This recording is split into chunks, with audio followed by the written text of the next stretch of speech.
প্রদীপ প্রজ্বলন হচ্ছে। প্রদীপ প্রজ্বলন করে দিচ্ছেন আমাদের প্রধান শিক্ষক মহাশয়, আমাদের প্রাক্তন শিক্ষিকা এবং আমাদের প্রাক্তন স্যার।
সম্মাননা তুলে দিচ্ছেন বিদ্যালয়ের পক্ষ থেকে বিদ্যালয়ের মাননীয় প্রধান শিক্ষক শ্রীযুক্ত নির্মল মৈত্র মহাশয়।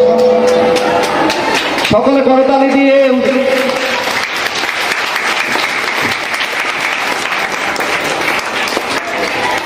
এবারে বিদ্যালয়ের প্রাক্তন শিক্ষক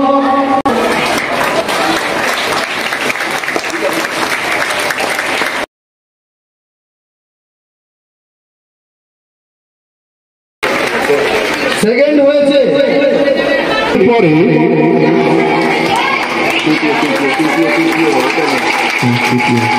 তৃতীয় হয়েছে ক্লাব। সবাই হাততালি দেবে।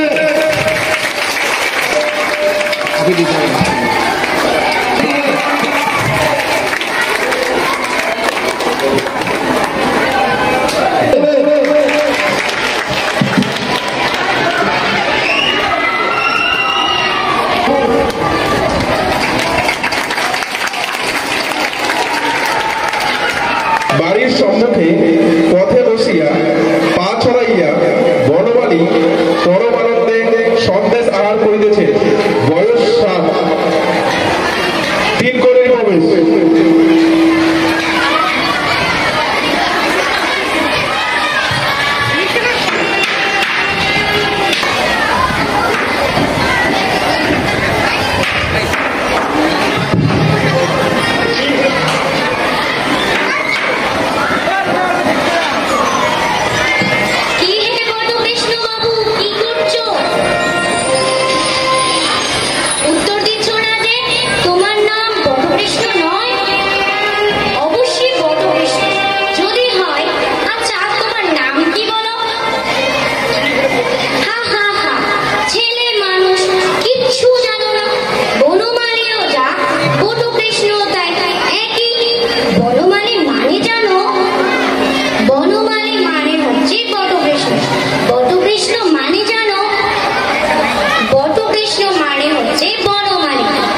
জওয়ান পিঠে ছেলে পাড়ায় ঘুরেছে।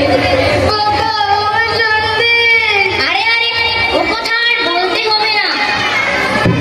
কি কথা? আগে কিছুই না, আমি বুধবাবুকে আনা দুয়েকের সন্দেশ খাইয়েছি, সে কি আর বলার বিষয়? সামান্য কথা।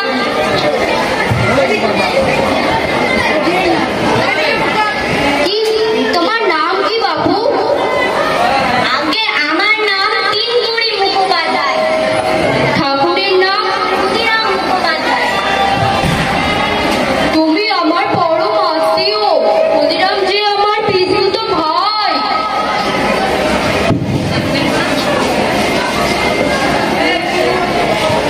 বাড়ির ভিতরে চলো, জল খাবার খাবে, আজ পৌষ পার্বণ।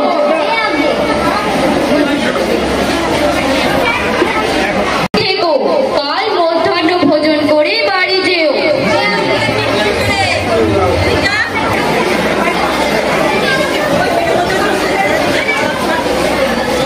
আজ ডান হাতের ব্যাপারটা বেশ চলছে ভালো।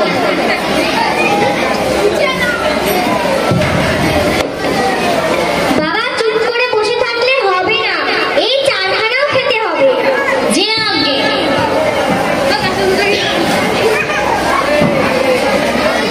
ভূতর বাবার প্রবেশ।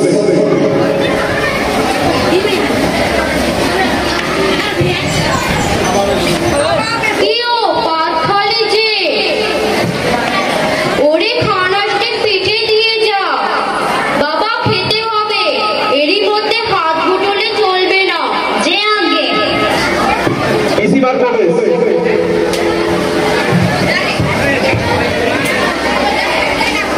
ও বউ, ঠিক করে বাস খালি যে, হা করে দাঁড়িয়ে দেখছি, তাকে খানাসে পিঠে দাও।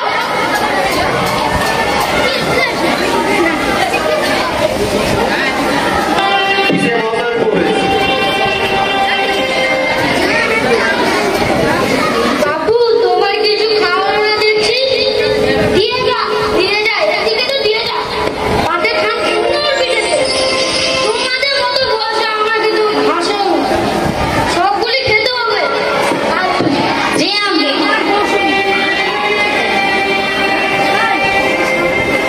পিসিমার প্রবেশ। দারুণ দারুণ।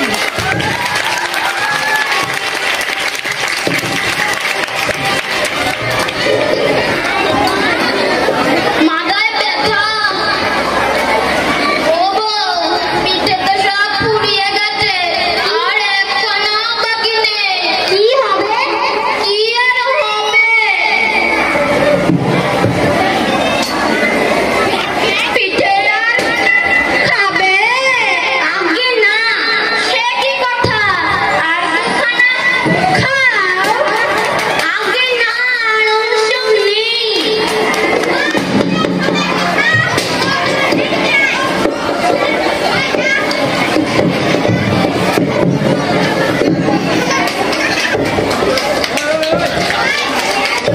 তৃতীয় দৃশ্য। এসে গেছো তোমরা সবাই? পরিচিত হতে চাও আমার সাথীদের সাথে? তাহলে দেখে নাও। তোমরা সবাই শুনো, আমি হোয়াটসঅ্যাপ। পুরো দুনিয়া আমার হাতের মুঠোয়। বাচ্চা বুড়ো জওয়ান সবাই আমার মাধ্যমেই কথা বলে। গুগল আমার নাম, আমি পুরো ওয়ার্ল্ডকে আমার হাতের মুঠোয় নিয়ে এসেছি। আমি ইনস্টাগ্রাম, পুরো ইয়াং জেনারেশন আমার হাতের মুঠোয়। আমি ইউটিউব, আমি ফেসবুক, পুরো সোশ্যাল মিডিয়া সব আমাকে নিয়ে ভাইরাল। এখন সবাই আমার ইশারায় মাতোয়ারা।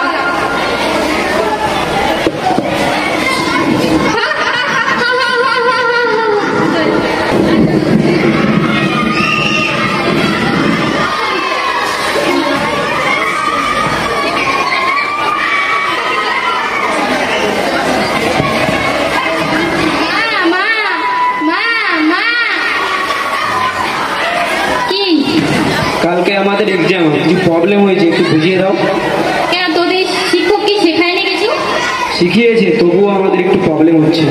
আমি এখন শাড়ির কালেকশন দেখছি, আমি পারবো না, তুমি বাবার কাছে জেনে নাও। মা শিখিয়ে দাও।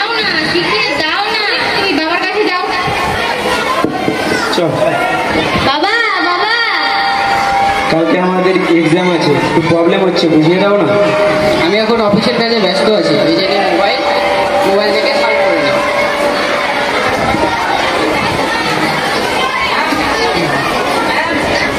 সারা জীবন তো মা বাবা ব্যস্তই থাকবে।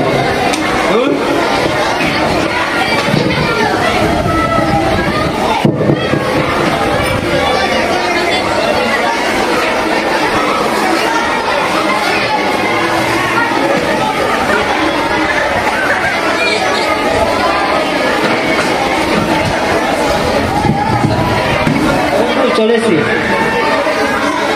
ঠিক আছে আমি যাচ্ছি।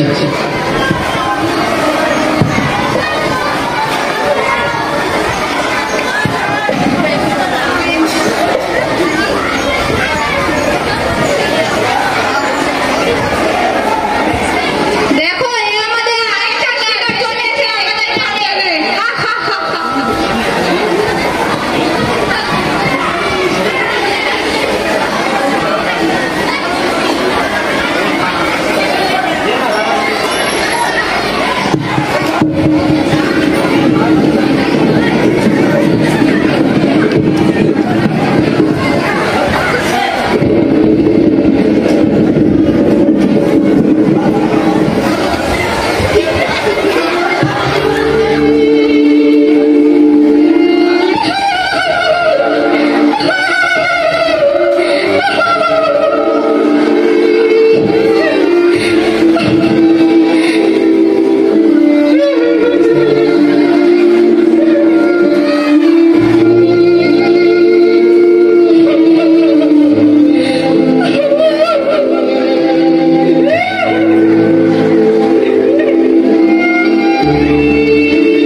শত ব্যস্ততার মাঝেও সন্তানকে সময় দিই, মোবাইলের অপব্যবহার ও মাদক থেকে দূরে রাখি আগামী প্রজন্মকে।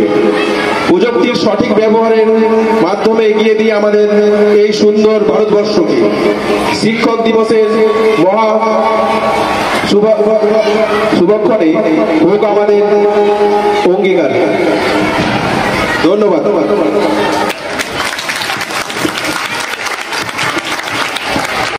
বর্তমান দিনে স্মার্টফোন ব্যবহারে যুব সমাজের একান্ত অপরিহার্য, এই সম্পর্কে আমি বিপক্ষে মত পোষণ করি। বর্তমান দিনে স্মার্টফোন ব্যবহারের সংখ্যা বেড়েই চলেছে। স্মার্টফোন এতটাই বেড়ে চলেছে যে একটি পরিবারে আগে 2টা স্মার্টফোন ছিল, কিন্তু এখন প্রত্যেকটা পরিবারে 7 থেকে 8টা স্মার্টফোন। এতটা ব্যবহারের কি দরকার আছে? তাছাড়াও এখন দেখা যাচ্ছে যুব সমাজের প্রত্যেকেরই হাতে তারা স্মার্টফোন নিয়ে গেমে মেতে আছে।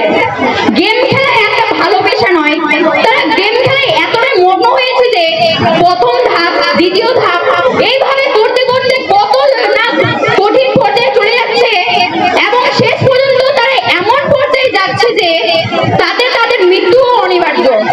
এমন আমরা সংবাদ পেয়ে থাকি অনেক গণমাধ্যম থেকে। তাছাড়াও আছে একটি ছোট শিশু যখন খাবার খাবে তখন দেখা যায় সে খাবার খেতে চায় না, তখন তার মা তাকে শিখিয়ে দিয়েছে কি ফোন দেখানো, স্মার্টফোন দেখিয়ে সে খাবার খেতে শেখাচ্ছে। এটা কি ঠিক? এটি কিভাবে শিশুটির মানসিক বিকাশ সম্ভব? শিশুর মানসিক বিকাশের ফলেই তো সে বড় হয়ে একটি আদর্শ নাগরিক হিসেবে গড়ে তুলতে পারবে।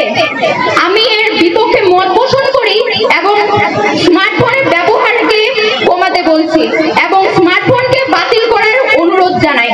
ধন্যবাদ। বর্তমান দিনে চলার পথে স্মার্টফোন যুব সমাজের একান্ত অপরিহার্য অঙ্গ। আমি এই বিষয়টির পক্ষে আমার মত সমর্থন করছি। বর্তমান দিনে স্মার্টফোনের ব্যবহার অতিরিক্ত বেড়েই চলেছে, এটা আমরা সবাই জানি, কিন্তু সেটা শুধু খারাপ বিষয় নয়। স্মার্টফোন দিয়ে আমরা অনেক ভালো কাজ করতে পারি। ইন্টারনেটের কোনো তথ্য বের করা, কারোর সঙ্গে সহজেই যোগাযোগ করা, পেয়ে থাকি।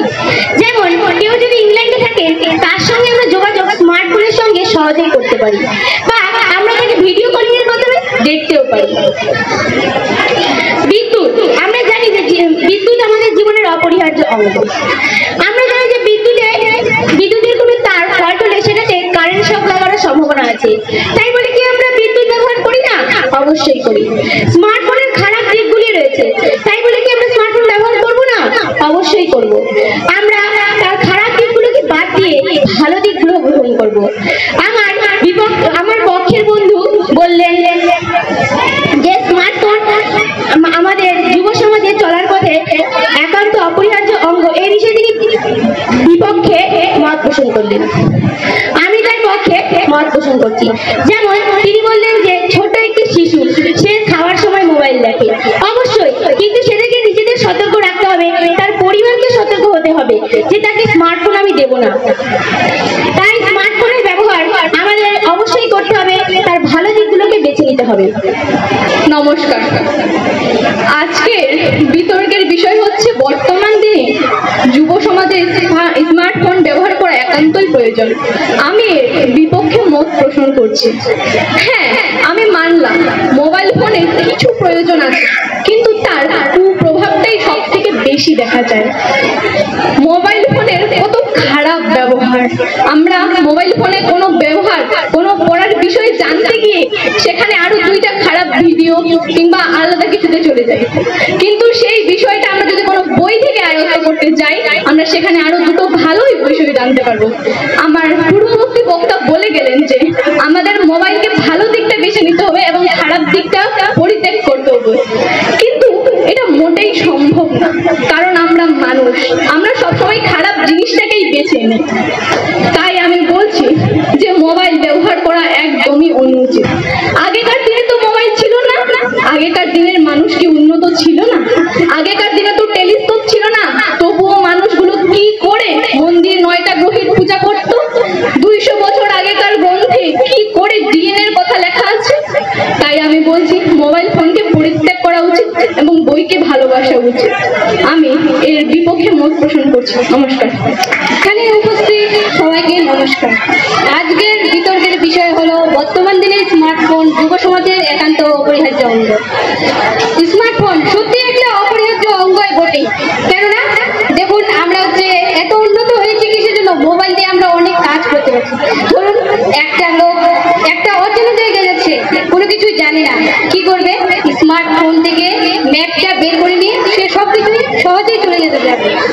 আমার যে পূর্ববর্তী বক্তা পক্ষে বিপক্ষে যারা বলেছেন আমি সবার কথা খুব মনোযোগ দিয়ে শুনেছি, কিন্তু আমি বলবো আমার যে বিপক্ষে রয়েছেন তারা বলছেন যে হচ্ছে মোবাইল ফোনের খারাপ দিকগুলোই তারা তুলে ধরছেন, কিন্তু কেন?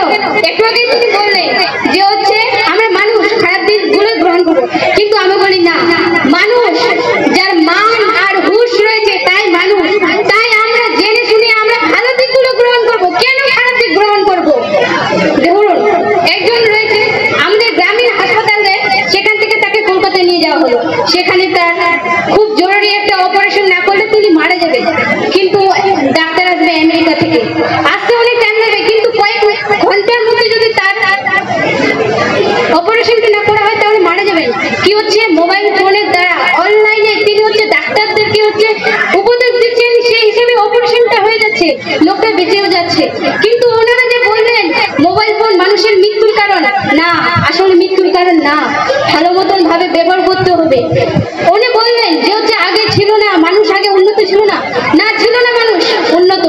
আগে কি করতো মানুষ? প্রথমে জঙ্গলে জঙ্গলে ঘুরে বেড়াতো, আস্তে আস্তে তারা দলবদ্ধ হলো, গুহায় থাকলো, এইভাবে একটা সমাজ তৈরি করলো, আস্তে আস্তে তারপর ধীরে ধীরে উন্নত হয়েছে। উনি যে বললেন চলবে, চলবে না, সময় কারোর জন্য অপেক্ষা করে না, সেজন্য আমাদের এগিয়ে যেতে হবে।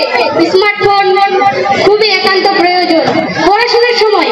কেন আমরা অন্য বিষয় দেখো? আমার যদি ইচ্ছা হয় আমি পড়ার বিষয়টা বের করে শুধু ওটাই দেখবো, কেন অন্য বিষয় দেখবো? তাই আমি বলি বর্তমান দিনে স্মার্টফোন খুবই একান্ত প্রয়োজন, এর পক্ষে আমি মত পোষণ করছি। আর আমার বিরোধীদেরকে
করলাম।